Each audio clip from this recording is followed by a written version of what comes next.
কপালে না থাকলে যা হয়। এতদিন পরে একটা বিয়েবাড়ি খেতে গেলাম, তাও সব খাবার খেতে পারলাম না।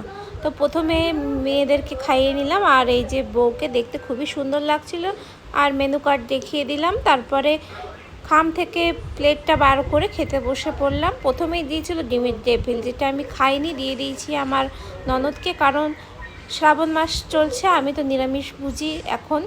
তো প্রথমে রাধাপলি আর চানা মশলাটা খেয়ে নিলাম, খাওয়ার পরেই এরপরে দিয়ে দিয়েছিল পাতে ঝুরি আলু ভাজা, তারপরেই দিয়েছিল গরম গরম ভাত, এবং তার সঙ্গে দিয়েছিল ভেজ ডাল। সত্যি বলবো, যতই যা থাকুক না কেন, এই ভেজ ডালের সঙ্গে একটু লেবু চিপে নিয়ে তার সঙ্গে ঝুরি আলু ভাজা খেতে কিন্তু দারুণ লাগে আমার।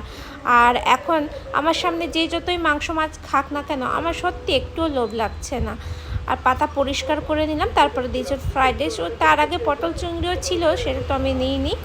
আর আমি বললাম আমাকে একটু চানা মশলা দাও না, আমি ফ্রাইড রাইসটা খাবো, কারণ আর কোনো ভেজ আইটেম ছিল না।